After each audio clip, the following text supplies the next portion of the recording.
Sabe, pensar é uma habilidade. E o legal é que, como qualquer outra habilidade, a gente pode ficar melhor nisso, se tiver as ferramentas certas. Então, que tal a gente abrir juntos uma caixa de ferramentas mental? Ela está cheia de técnicas que foram testadas e aprovadas ao longo da história e que ajudam a gente a pensar de um jeito mais criativo, mais lógico e mais racional. Para começar, vamos fazer um pequeno teste.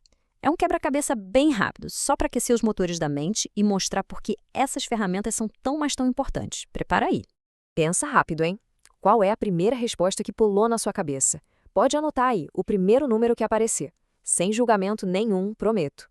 E aí, a resposta 10 centavos apareceu quase que instantaneamente? Pois é, se foi o caso, saiba que essa é a reação da grande maioria das pessoas. É a resposta intuitiva, sabe? Aquela que o nosso cérebro entrega prontinha, de bandeja. Mas a grande questão é, será que ela está certa? E aqui vem o pulo do gato. Vamos fazer a conta com calma. Se a bola custar 5 centavos e o bastão custar R$ 1 a mais, ele vai custar R$ 1,05. Juntando os dois, R$ 1,10. Agora sim a conta fechou. A lição aqui é que a nossa primeira intuição, por mais rápida que seja, muitas vezes pode pregar uma peça na gente. Então, por que será que quase todo mundo cai nessa armadilha? A resposta para isso nos leva para uma ideia simplesmente fascinante sobre como a nossa mente funciona.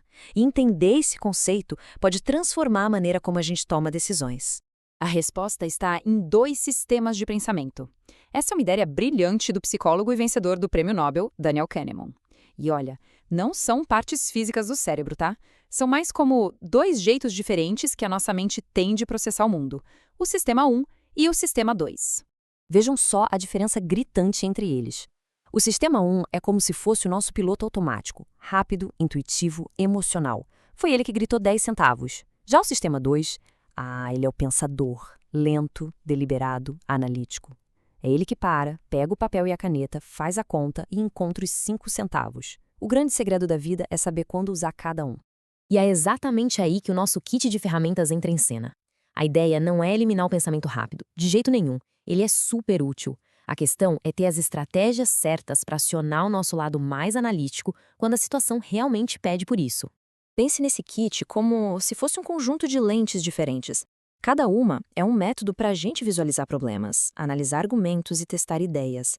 São as mesmas técnicas que os maiores pensadores da história usaram para conseguir além da primeira impressão e chegar em conclusões muito mais profundas.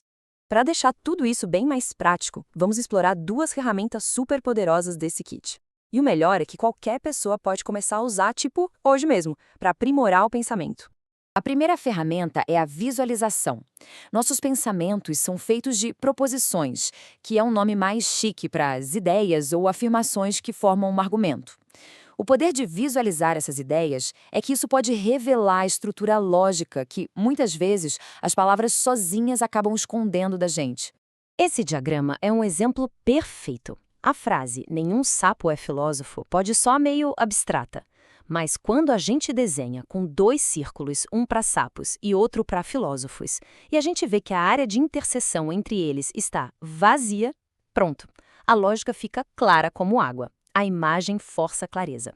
Ok, depois de visualizar e deixar uma ideia bem mais clara, qual que é o próximo passo?